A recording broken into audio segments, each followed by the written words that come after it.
Well, welcome back to my trailer. Getting ready to go to work. I've got night shift tonight. Very excited. Absolutely love my new job. I work with great people. I have amazing patients. I am truly blessed to be where I am here in Tacoma, Washington. I just wish I wasn't living in a trailer without my family, but hopefully that soon will be better too.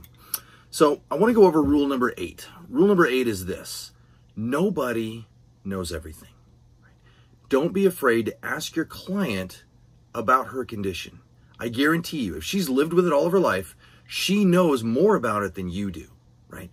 I tell my patients this all the time. You know, I can explain the physiology and what happens with conditions like endometriosis, right? It's part of my training. I understand it physiologically. I have no idea what it's like to live with it, right? I haven't. If somebody's been living with this for 20, 30 years, trust me, she understands this condition better than I do. So it's okay. In fact, I would highly encourage people to ask your clients about their disease. Don't tell them about their disease. Ask them about it. If they ask you, okay, what causes this? Sure, tell them. But for the most part, they're going to be the experts in their condition, not you. Okay? We have this weird thing that we do in polite society. It's really funny. You know, we walk past people in the hallway and we say, hey, how you doing? And the guy says, good, I'm good. How are you? Oh, I'm great. And we keep walking.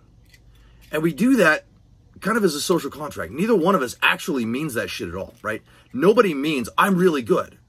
But we understand that we're not really supposed to tell people how we are. Right? If I walk by somebody and I say, how you doing? And he says, my hemorrhoids are killing me and my wife is leaving me and I don't know how to talk to my teenage children. I'm immediately going, whoa, whoa, whoa, buddy. Time out. Way too much information. I didn't really want to know. I wanted you to say I'm good so we could keep walking. That's really what I wanted, right? We do a lot of the same sort of thing in medicine where I walk into a room and I say, hi, I'm Jake. I'm your midwife. How can I help you? And the conditioned response is, well, I'm here for my annual exam, whatever. That's not what I'm asking. I really want to know, how can I help you? What do you need from me? And I like to give that pause, that, how can I help you? And I wait for them to talk. I want them to tell me. I want my clients to tell me what they need from me. And I want them to feel free to tell me about what they're dealing with instead of waiting for me to tell them about what they're dealing with, right? There are going to be clients that come into my office who have conditions I don't know anything about. And I need to be comfortable with that, right? Be very afraid of the provider who comes across as if they know everything. I guarantee you they don't, right?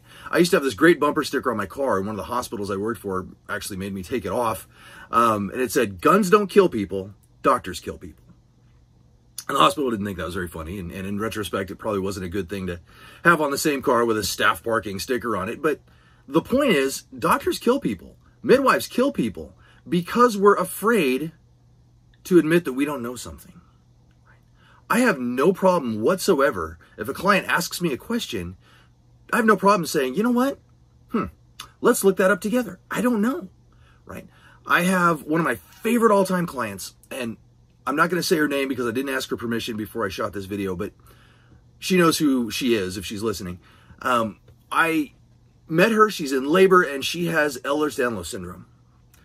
And I had to admit to her, I don't know hardly anything about Ehlers-Danlos syndrome, right? EDS is a condition. I mean, I got like an hour lecture about it in school, but I have no idea what it's like to live with this.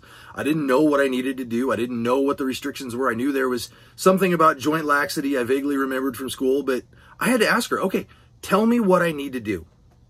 Tell me what I can do in labor. Tell me what positions we can and can't do. I had to rely on her to guide me through her condition.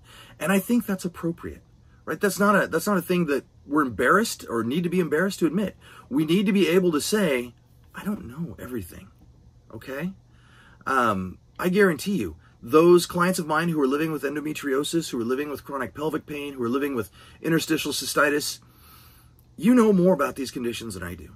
Please don't be afraid to tell me what you need me to do. And I promise I will not be afraid to ask you what I need to do, because I don't know everything.